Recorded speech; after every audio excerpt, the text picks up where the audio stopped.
Hello my dear students, आज की class में हम सभी लोग माय डियर पढ़ने जा रहे हैं 12 फिजिक्स के इलेक्ट्रोस्टैटिक्स चैप्टर के 35 most important objective and subjective question my dear. इसका मतलब ये हो गया कि अगर आप ये 35 क्वेश्चन देख लेते हैं, पढ़ लेते हैं माय डियर, तो इलेक्ट्रोस्टैटिक्स से जो आपके बोर्ड एग्जामिनेशन के अंदर 8 से 10 नंबर के क्वेश्चन आने वाले हैं वो तय हो जाएंगे, वो फिक्स हो जाएंगे माय डियर। यानी कि आपके एग्जाम के अंदर इससे बाहर एक सिंगल क्वेश्चन भी नहीं आने वाला है माय डियर, ये आप यकीन करके रखेंगे माय डियर। और ये 35 क्वेश्चन पूरा पढ़ने के साथ एंजॉय करेंगे और शानदार तरीके से समझेंगे भी माय डियर। शुरू करते हैं अपना आज का क्लास। चलिए, इसमें हमने आपको 3 सेक्शन रखा है। पहला सेक्शन क्या है? ऑब्जेक्टिव का, जिसमें हमने 15 ऑब्जेक्टिव क्वेश्चन रखा हुआ है माय डियर। चलिए बढ़ते हैं हम लोग ऑब्जेक्टिव क्वेश्चंस की ओर। पहला क्वेश्चन आप सभी देखिए माय डियर, क्या लिखा हुआ है। जो फर्स्ट क्वेश्चन है वो आपके स्क्रीन पे है। कह रहा है आपको बताना है माय डियर, क्या इलेक्ट्रिक फील्ड। देखिए 4 ऑप्शन दिया हुआ है और आपको एक फिगर दिया है, डायग्राम आपको दिया हुआ है माय डियर। इस डायग्राम में आपको बताना है कि इलेक्ट्रिक फील्ड जो है पॉइंट ए, पॉइंट बी और पॉइंट सी, तीनों पॉइंट पे विद्युत क्षेत्र का जो वैल्यू है माय डियर वो कैसा होगा, आपस में इनके बीच में क्या संबंध होने वाला है। तो इस क्वेश्चन का आंसर हम लोग बड़ी आसानी से देते हैं। कैसे सर? कि आप देखिए कि पॉइंट ए और पॉइंट सी पर ये जो इलेक्ट्रिक फील्ड लाइन्स है, देखिए जो कर्ल है ऊपर में ये वाला और जो स्ट्रेट लाइन है, ये तीनों क्या हैं? विद्युत क्षेत्र रेखाएं हैं। विद्युत क्षेत्र रेखाएं हैं माय डियर। और विद्युत क्षेत्र रेखाएं जितना ही ज़्यादा पास होंगी वहाँ पे विद्युत क्षेत्र की वैल्यू उतनी ज़्यादा होगी माय डियर, और जितना ज़्यादा दूर होंगी उतना ही ज़्यादा वहाँ पे मैग्नेटिक फील्ड जो आपका इलेक्ट्रिक फील्ड की वैल्यू भी क्या होगी? ज़्यादा कम हो जाएगी, उतनी ही कम हो जाएगी माय डियर। तो आप देखेंगे कि जो पॉइंट ए है और ये पॉइंट सी है माय डियर, इन दोनों जगहों पे इलेक्ट्रिक फील्ड लाइंस एकदम आपस में एक न समान दूरी पे है। समान दूरी के वजह होने की वजह से पॉइंट ए और पॉइंट सी पर इलेक्ट्रिक फील्ड आपस में बराबर होने वाला है। तो बराबर होने वाला है तो ऑप्शन नंबर ए तो पहले ही कट जाएगा कि ए सी आपस में बराबर होगा। ठीक है, बाकी बी सी डी में ऑप्शन है। लेकिन जो पॉइंट बी बैठा था हमारे, आप ध्यान से देखेंगे पॉइंट बी, आप पॉइंट बी देखिए, पॉइंट बी में एक गैपिंग ज़्यादा है, ये गैपिंग ज़्यादा है। यानी गैपिंग जब ज़्यादा होगी, लाइंस के बीच जब दूरी ज़्यादा होगी तो विद्युत क्षेत्र का मान क्या हो जाएगा? कम हो जाएगा। तो बिंदु बी पर विद्युत क्षेत्र का मान क्या होगा? कम होने वाला है माय डियर। तो क्या होने वाला है? कम होने वाला है। तो इसका आंसर क्या हो जाएगा? इसका करेक्ट आंसर हमारा ऑप्शन नंबर डी हो जाएगा। हालांकि ऑप्शन सी भी एकदम से सी सेम टू सेम लिख दिया गया है, गलती हो गया है लिखने में। यहाँ पे सी में ऑप्शन ऐसे होना चाहिए, लेस देन होना चाहिए था ये, लेकिन ऑप्शन हमारा क्या हो जाएगा? ऑप्शन नंबर डी हो जाने वाला है। इलेक्ट्रिक फील्ड ए और सी पे बराबर होंगे और बी से ज़्यादा होंगे, यानी कि बी पे वैल्यू कम होने वाली है माय डियर। चलिए अब बढ़ते हैं हम लोग दूसरे ऑब्जेक्टिव क्वेश्चन की ओर। जो दूसरा ऑब्जेक्टिव क्वेश्चन आप सभी के सामने है वो जरा देखेंगे।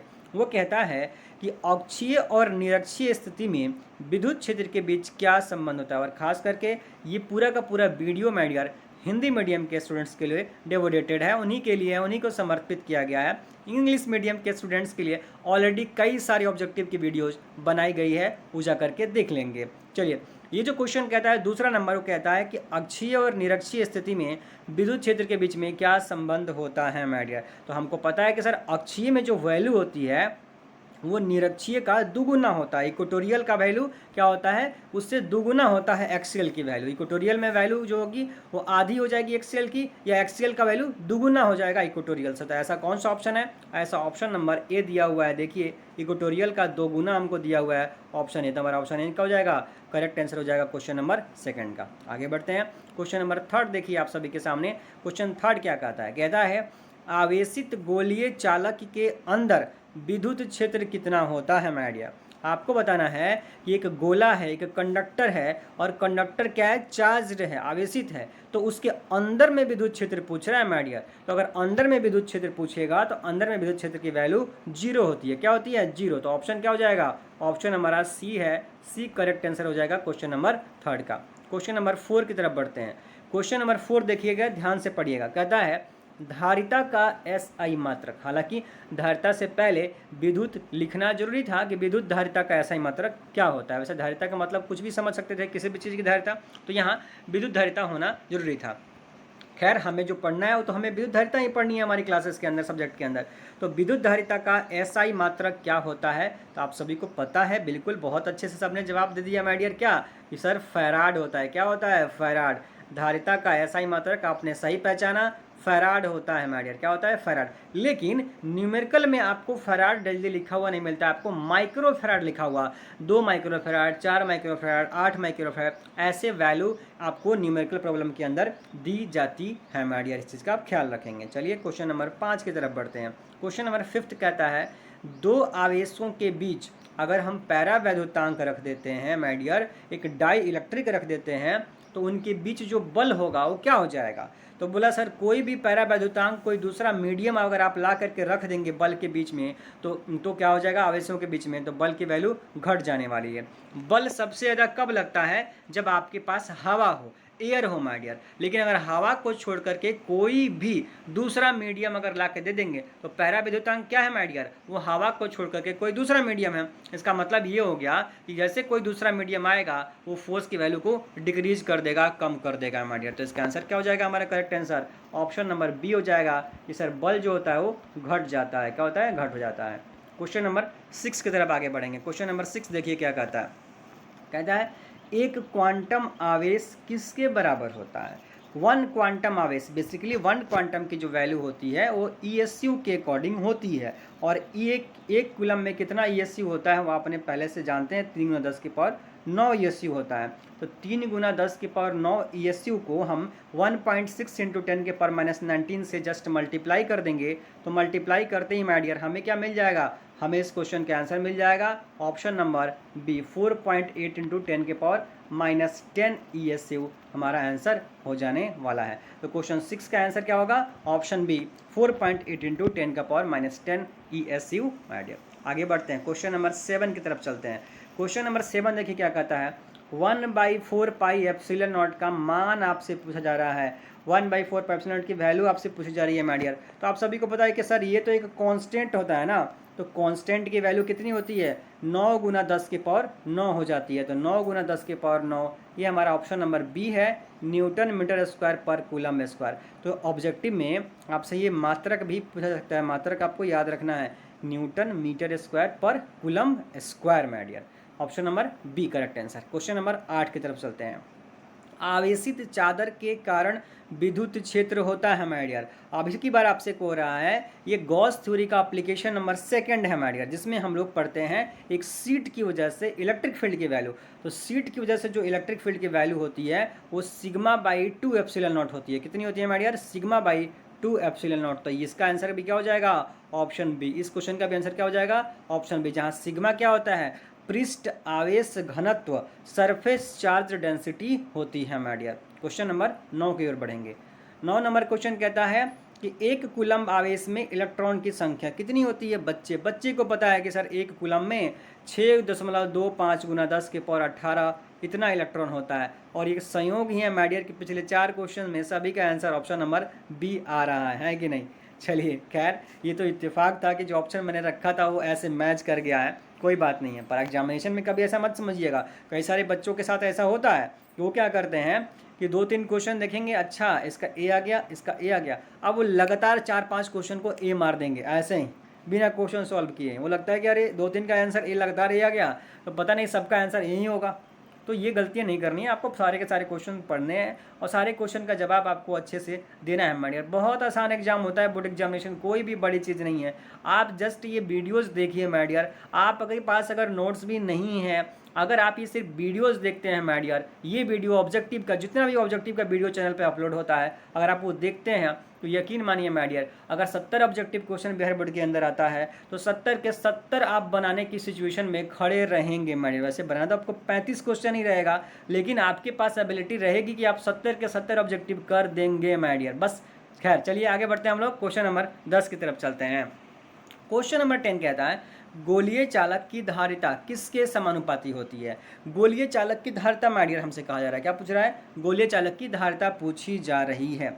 यानी कि हमें स्फेरिकल कंडक्टर की कैपेसिटी पूछी जा रही है। तो आप सभी को पता होगा कि स्फेरिकल जो कैपेसिटर होता है उसकी कैपेसिटी, कंडक्टर, अगर हमारा कंडक्टर स्फेरिकल आपको यहाँ कैपेसिटर नहीं बल्कि चालक पूछ रहा है तो इसकी वैल्यू जो होती है वो 4 pi epsilon not into R होती है। कैपेसिटी कितनी होती है? 4 pi epsilon not into R, ये वैल्यू होती है मेड यार। तो ये तो कांस्टेंट है, तो कैपेसिटी जो होगा वो किसके प्रोपोर्शनल हो गया? आर के प्रोपोर्शनल हो जाता है मेड। तो हमारा आर देखिए कहाँ दिया है, ऑप्शन नंबर सी देखिए, इसमें दिया हुआ है आर। तो इस क्वेश्चन का ऑप्शन चेंज हो गया आपकी बार, ऑप्शन नंबर सी हमारा करेक्ट होगा सर, आर के प्रोपोर्शनल होता है। आगे बढ़ेंगे, इस पेज का आखिरी क्वेश्चन आपके सामने क्या है कि सर संधारित्रों के श्रेणी संयोजन में, संधारित्रों के श्रेणी संयोजन में क्या समान रहता है? यानी कि कैपेसिटर का आपका सीरीज कॉम्बिनेशन है। तो सर सीरीज कॉम्बिनेशन में अगर कैपेसिटर है तो कैपेसिटर के सीरीज कॉम्बिनेशन में हमारा आवेश का मान क्या रहता है? समान। अगर यहीं करंट होता, अगर रेजिस्टेंस का होता तो रेजिस्टेंस में हम लोग बोलते हैं कि सर करंट की वैल्यू सेम होती है, और ये कैपेसिटर है तो यहाँ आवेश का मान क्या होता है? समान होता है माय डियर। चलिए आगे बढ़ते हैं, नेक्स्ट क्वेश्चन पे चलते हैं। नेक्स्ट नंबर क्वेश्चन देखेंगे, क्वेश्चन नंबर 12 आपके स्क्रीन पे आ चुका है। 12 नंबर क्वेश्चन देखिए, वो कह रहा है कि संधारित्रों के बीच पैरावैद्युतांक डालने पर उसकी धारिता क्या होगी। अब की बार कह रहा है कि अगर हमने कैपेसिटर के बीच में एक डाइलेक्ट्रिक ला के रख दिया, एक पैरावैद्युतांक ला के रख दिया माय डियर, तो उसकी धारिता क्या हो जाएगी? तो जैसे हम लोग पैरावैद्युतांक कोई दूसरा मीडियम ला के रखते हैं तो कैपेसिटी क्या हो जाती है? इंक्रीज कर जाती है, बढ़ जाती है। तो इस क्वेश्चन का आंसर क्या होने वाला है? अगेन बी होने वाला है कि सर कैपेसिटी क्या हो जाएगी? बढ़ जाएगी। आगे बढ़ते हैं, क्वेश्चन नंबर 3। अच्छा, एक न्यूमेरिकल प्रॉब्लम आ गया। 13 नंबर क्वेश्चन, 13 नंबर क्वेश्चन कह रहा है कि एक फोटो दिया हुआ है आपके सामने, आप देखिए स्क्रीन पे, और इसके पूछ रहा है समतुल्य धारिता, इक्विवेलेंट कैपेसिटी पूछी जा रही है। तो आपको बड़ा सिंपल सा क्वेश्चन है मैड यार, ये आप ध्यान से देखेंगे, ये जो बीच वाला सेक्शन है ना, ये बीच वाला जो सेक्शन है मैड यार, एक मिनट जरा देखिए, हाँ ये बीच वाला सेक्शन, ये वाला सेक्शन, ये ऊपर का 2 माइक्रोफैराड और नीचे का 2 माइक्रोफैराड, ये पैरेलल में है, पैरेलल में है। तो पैरेलल में हम लोग सीधे सीधी ऐड कर देते हैं, तो 2 और 2 कितना हो जाएगा? 4 हो जाएगा मेरा, 2 और 2 4। तो अब की बार जो होगा हमारा कैपेसिटर का सर्किट कुछ ऐसे बन जाएगा, ये रहा माय डियर, ये कुछ ऐसे हमारा सर्किट बन जाने वाला है। ये कितना है? 2 माइक्रोफैराड, लास्ट वाला कितना है? 2 माइक्रोफैराड। अब बीच में ये दोनों मिलकर के, ये दोनों मिलकर के कितना हो गए? 4 हो गए माय डियर। तो देखिए, एक की वैल्यू 2 है, एक की वैल्यू 2, 4 है, एक की वैल्यू 2 है। अब हमें ये तीनों किस में हो गए? सीरीज में। तो सीरीज में हो गए तो इनका इक्विवेलेंट निकाल देंगे, समतुल्य निकाल देंगे। वो बोला सर कैसे निकालेंगे? तो हो जाएगा सर कैसे? 1/2, 1 में लिख देते हैं, प्लस 1/4 प्लस 1/2, यानी 1/2 प्लस 1/4 प्लस 1/2। जैसे ये करेंगे और इसको सॉल्व करेंगे तो क्या मिल जाएगा हमें? 5/4 माइक्रोफैराड। तो ऑप्शन नंबर डी देखिए जरा, डी नंबर ऑप्शन में दिया है 5/4 माइक्रोफैराड। तो हमारा आंसर क्या हो जाएगा? ऑप्शन डी करेक्ट आंसर होने वाला है। क्वेश्चन नंबर 14, क्वेश्चन नंबर 14 मानिएगा जरा ध्यान से पढ़ेंगे, ये बड़ा इंपॉर्टेंट क्वेश्चन है और बहुत ज़्यादा बार ऑब्जेक्टिव एग्जामिनेशन में पूछा जा चुका क्वेश्चन है। कहता है कि 64 समरूप बूंदें मिलकर एक बड़ी बूंद बनाती हैं, तो उस बड़ी बूंद की धारिता बतानी है आपको। बड़ी बूंद क्या बतानी है? धारिता होगी, कितनी होगी बतानी है आपको। 4 ऑप्शन आपके सामने है, 2 माइक्रोफैराड, 25, 20 एंड 164 माइक्रोफैराड। तो देखिए यहाँ पे क्या है, 64 किसका क्यूब होता है? 64 सर 4 का क्यूब होता है। किसका क्यूब होता है? 4 का क्यूब 64 होता है। तो 4 का क्यूब कितना होता है? 64। तो इसका मतलब 4 गुना हो जाएगा। कितना हो जाएगा? 4 गुना। तो अगर पहले की धारिता अगर 5 माइक्रोफैराड है तो 5 का 4 गुना कितना हो जाएगा? 20 माइक्रोफैराड। तो हमारा आंसर क्या हो जाएगा? सी नंबर ऑप्शन हमारा करेक्ट आंसर। एक बार मैं चेक कर लेता हूँ कि क्या इस क्वेश्चन में छूटा है क्या कुछ। हाँ, इस क्वेश्चन में माय डियर क्या हो गया, इस क्वेश्चन में एक बातें छूट गई है, रह गई है। वो क्या है कि 64 समरूप बूंद मिलकर बड़ी बूंद बनाती है, तो बड़ी बूंद की धारिता बतानी है। लेकिन ये जो छोटा वाला बूंद है, ये जो छोटा वाला बूंद है माय डियर, 64 समरूप बूंद, इसमें एक की धारिता, प्रत्येक की धारिता जो होती है वो 5 माइक्रोफैराड होती है, 5 माइक्रोफैराड। तो छोटे वाले की धारिता जो है वो 5 माइक्रोफैराड है। तो इसका देखिए ये कितना है? 64 को है, 64 मिल करके एक बनाएगा। तो 4 का क्यूब 64 होता है, तो 4 गुना हो जाएगा। तो 5 गुना 4 20 हो जाएगा। तो इसका आंसर क्या हो जाता है? ऑप्शन नंबर सी हमारा करेक्ट आंसर हो जाता है मैडियर। अरे बचपन में अगर सपोज कीजिए कि हमारे इस क्वेश्चन में मैडियर 64 को बूंद न दे करके, 64 न लिख करके 125 लिखा होता है, 125 लिखा होता है कि 125 बूंदे। तो हम जानते हैं कि सर 125 जो होता है वो 5 का क्यूब होता है, तो 5 का क्यूब इसका मतलब 55 हो जाएगा। तो एगो छोटका का क्या था, 5 था, तो 55 25 हो जाता है। तो हमारा आंसर क्या होता है, बी होता है मेरे। अरे बात समझ में, ऐसे हम लोग कर लेते हैं। कई सारे बच्चों के मन में डाउट हो जाएगा, सर ऐसे शॉर्टकट बनाएंगे आप तो ये पावर 3 क्यों करते हैं? क्योंकि हमारा जो वॉल्यूम होता है, जो आयतन होता है, वो 4/3 पाई आर क्यूब होती है, रेडियस का क्यूब होता है, इसलिए हम लोग क्यूब ले लेते हैं माय डियर। चलिए क्वेश्चन नंबर 15। क्वेश्चन नंबर 15 बहुत आसान सा क्वेश्चन आप सभी के सामने देख सकते हैं। यदि विद्युत द्विध्रुव को काट कर आधी कर दिया जाए तो आघूर्ण क्या होगा? बोला माय डियर, जो डाइपोल मोमेंट होता है, डाइपोल मोमेंट होता है सर, वो P = Q × 12 होता है। ये हम लोग कई बार क्लासेस के अंदर पढ़े हुए हैं। तो अगर हमसे कह रहा है कि डाइपोल को काट दे रहे हैं, आधा कर दे रहे हैं, मतलब लंबाई को आधा कर देंगे, तो लंबाई जब आधा हो जाएगा तो डाइपोल मोमेंट भी क्या हो जाएगा, आधा हो जाएगा सर। तो हमारा आंसर क्या हो जाएगा, इस क्वेश्चन का आंसर हो जाएगा क्या माय डियर, इस क्वेश्चन का भी आंसर हो जाएगा ऑप्शन नंबर बी, आधा हो जाने वाला है। ये थे 15 काफ़ी important objective question my dear, 15 important objective question जो मैंने आपको करा दिया है सेक्शन ए में। अब बारी है सेक्शन बी में, जिसमें आपको 2 मार्क्स के क्वेश्चंस आपको करने हैं माय डियर। इसमें मैंने 7 क्वेश्चन आप सभी के सामने रखा हुआ है। कितने क्वेश्चन रखे हैं माय डियर, 7 क्वेश्चन रखे हैं। और इन 7 क्वेश्चन में आपको बोर्ड एग्जामिनेशन के अंदर सिर्फ 5 ही क्वेश्चन करने होते हैं। कितने क्वेश्चन करने होते हैं, 5 क्वेश्चन सिंपल आपको करने होते हैं माय डियर। तो हमने इसमें 7 क्वेश्चन दिया, आपको कोई भी 5 क्वेश्चन कर देना है। तो सेक्शन बी को जरा पढ़ लेते हैं कि क्या क्या क्वेश्चन इसके अंदर मैंने थ्योरेटिकल आप सभी के लिए रखा हुआ है। जरा देखिए सेक्शन बी में पहला क्वेश्चन जो मैंने आप सभी के लिए रखा है वो कहता है कि संधारित्र में संचित विद्युत ऊर्जा का व्यंजक आपको बताना है। संधारित्र में संचित विद्युत ऊर्जा का व्यंजक आपको निकाल देना है। बहुत सिंपल सी है कि सर जो विद्युत ऊर्जा होती है वो कितनी होती है, हाफ CV² होती है। कितनी होती है माय डियर, हाफ CV²। किसी कैपेसिटर में कितना एनर्जी स्टोर्ड होता है, तो हाफ CV² एनर्जी स्टोर्ड होती है माय डियर। ठीक है, इसका डेरिवेशन सब कुछ देखिए, जितना सेक्शन बी और सेक्शन सी में क्वेश्चन मैंने दिया हुआ है, इन सभी के सभी क्वेश्चंस का वीडियो चैनल के प्लेलिस्ट में ऑलरेडी प्रेजेंट है। अगर जो स्टूडेंट्स नए हैं इस वीडियो को देख रहे हैं माय डियर, आप जाइए प्लेलिस्ट के अंदर और चैप्टर के सारे टॉपिक्स के वीडियोज वहाँ अवेलेबल हैं, वहाँ से सारा का सारा वीडियो देख लीजिए, नोट्स तैयार कर लीजिए, रिवीजन कर लीजिए। मेरा चैलेंज है माय डियर कि आप फिजिक्स में 95+ मार्क्स ही लेकर के आएंगे। 95 से नीचे आपका मार्क्स कभी भी नहीं आएगा। अगर आप जस्ट थ्योरी वाले क्लासेस और ये ऑब्जेक्टिव वाले क्लासेस देखते रहते हैं तो 95+ तो एकदम फिक्स है माय डियर। चलिए आगे बढ़ते हैं, सेक्शन बी पे और सारे क्वेश्चन भी देख लेते हैं। कहता है कि समानांतर प्लेट्स की संधारित्र की धारिता बतानी है। अब की बार कह रहा है कि सर जो पैरेलल प्लेट कैपेसिटर होता है ना, पैरेलल प्लेट कैपेसिटर, उस पैरेलल प्लेट कैपेसिटर की धारिता कैपेसिटी बतानी है।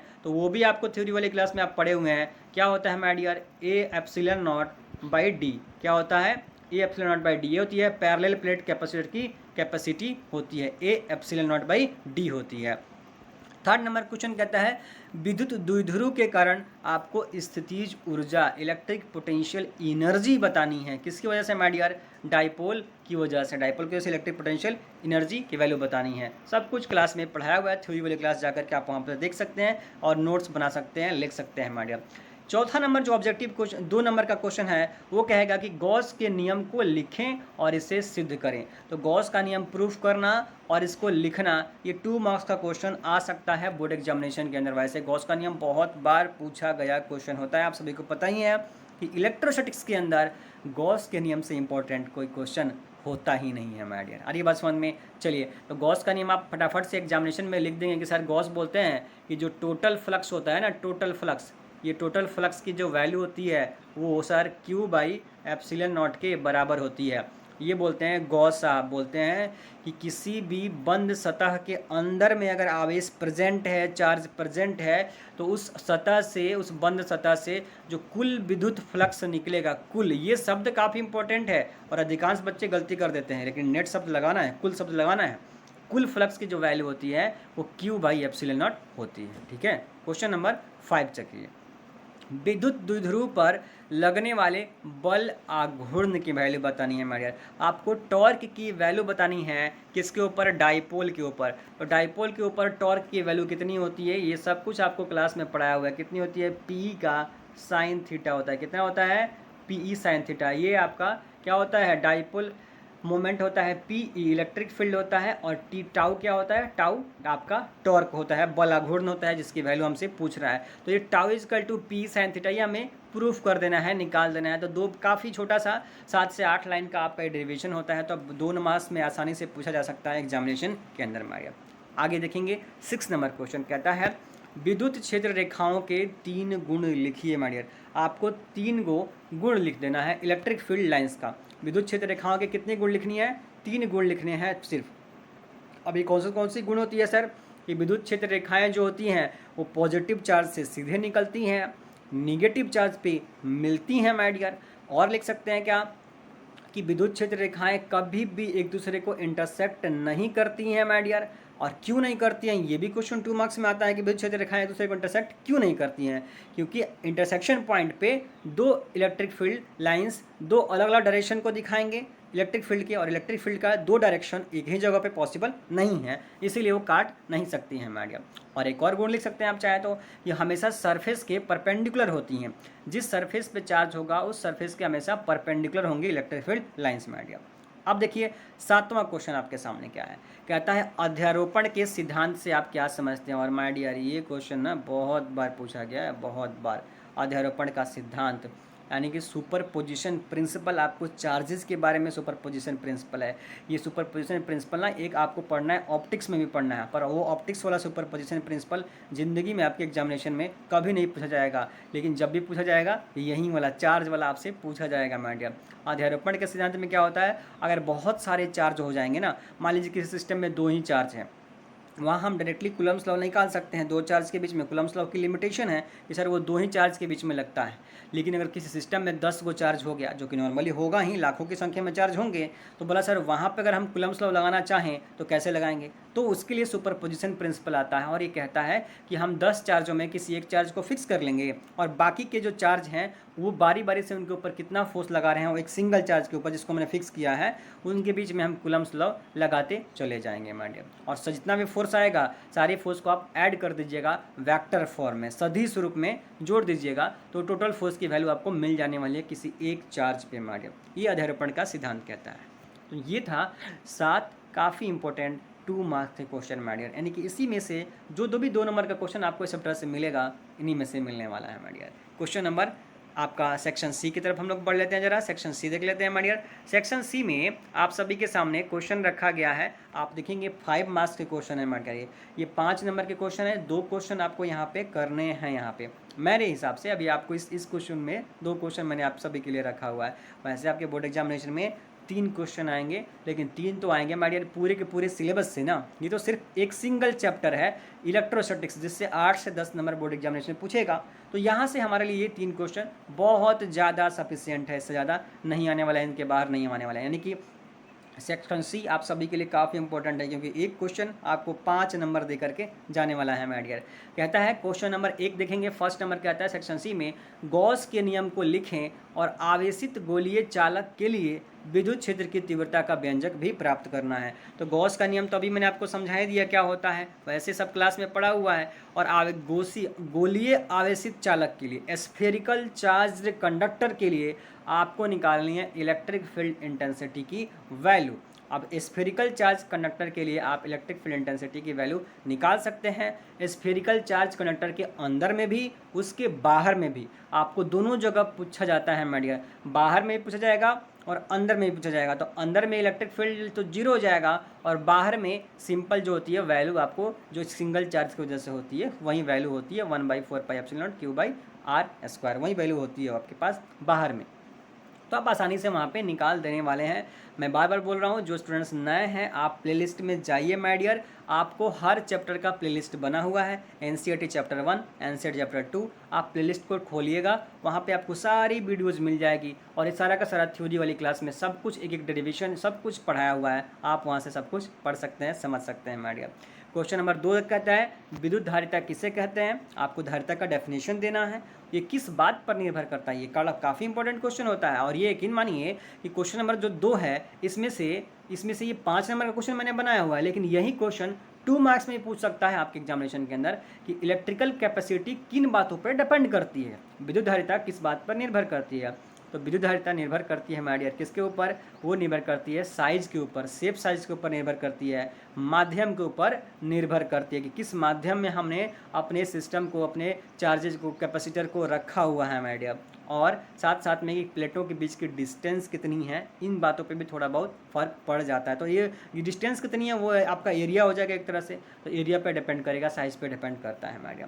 और साथ में कह रहा है कि पैरावैद्युतांक के साथ, डाइलेक्ट्रिक के साथ समानांतर प्लेट संधारित्र की धारिता, आप क्वेश्चन को ध्यान से पढ़ेंगे, कह रहा है ना पराविद्युतांक के साथ समानांतर प्लेट संधारित्र की धारिता का व्यंजक प्राप्त करना है। आपको ये ध्यान देना है कि कैपेसिटी तो आपको निकालनी है कि विथ डाइलेक्ट्रिक निकालनी है। पैराविद्युतांक आप ध्यान से देखेंगे विथ डाइलेक्ट्रिक, आपको डाइलेक्ट्रिक के साथ में कैपेसिटी की वैल्यू बतानी है माय डियर। तो डाइलेक्ट्रिक के साथ में कैपेसिटी की जो वैल्यू होती है ना वो ये हो जाती है, ये एप्सिलॉन नॉट बाई डी, ये हमारा पहले से होता है और इसमें से हम लोग घटा देते हैं क्या, T minus T 1 - 1 epsilon R, ये वैल्यू होती है माय डियर क्या, पैरेलल प्लेट कैपेसिटर की कैपेसिटी विथ डाई इलेक्ट्रिक होती है। और अगर डाइलेक्ट्रिक नहीं हो, पैराविद्युतांक नहीं हो, तो अभी अपने ऑब्जेक्टिव में 2 मार्क्स में देखा ही कि वो A epsilon not by D हो जाती है। लेकिन अगर आपका क्वेश्चन कहता है कि पैराविद्युतांक के साथ है, तब आपको इस डी में से माइनस का टी इंटू 1 - 1 एप्सिलॉन आर, ये एप्सिलॉन आर रिलेटिव परमिटिविटी होगा दूसरे मीडियम के लिए या पैराविद्युतांक के लिए आप कह सकते हैं माय डियर। ठीक है, लास्ट क्वेश्चन माय डियर, आखिरी क्वेश्चन इस टेस्ट का, इस आपको क्वेश्चन पेपर का, जिसमें हमने आपको 25 क्वेश्चंस करवाए हैं इलेक्ट्रोस्टैटिक्स के माय डियर। क्या है आखिरी क्वेश्चन? विद्युत द्विध्रुव के कारण अक्षीय और निरक्षीय स्थिति में विद्युत विभव का मान, पोटेंशियल की वैल्यू आपको ड्राइव करनी है। किसकी ड्राइव करनी है माय डियर? इलेक्ट्रिक पोटेंशियल की वैल्यू आपको ड्राइव करनी है अक्षीय और निरक्षीय। तो एक ही डेरिवेशन है, एक ही डेरिवेशन में अक्षीय और निरक्षीय में हम वैल्यू निकाल देते हैं, निरक्षीय में वैल्यू हमारी 0 हो जाती है माय डियर। ठीक है, तो ये सारा का सारा डेरिवेशन सब कुछ मैंने आपको थ्योरी वाली क्लास में पढ़ाया है, आप जाइए वहाँ पे देख सकते हैं। बाकी के सारे क्वेश्चन मैंने डील कर लिए हैं। तो ये थे माय डियर इलेक्ट्रोस्टैटिक्स के शानदार दमदार 25 objective and subjective question my dear. यहीं से आपके बोर्ड एग्जामिनेशन में क्वेश्चन आएंगे। ये पढ़ लिया आपने, यानी कि 8 से 10 नंबर आपके बोर्ड एग्जामिनेशन में तय हो गए हैं माय डियर। मिलेंगे हम लोग नेक्स्ट क्लास में।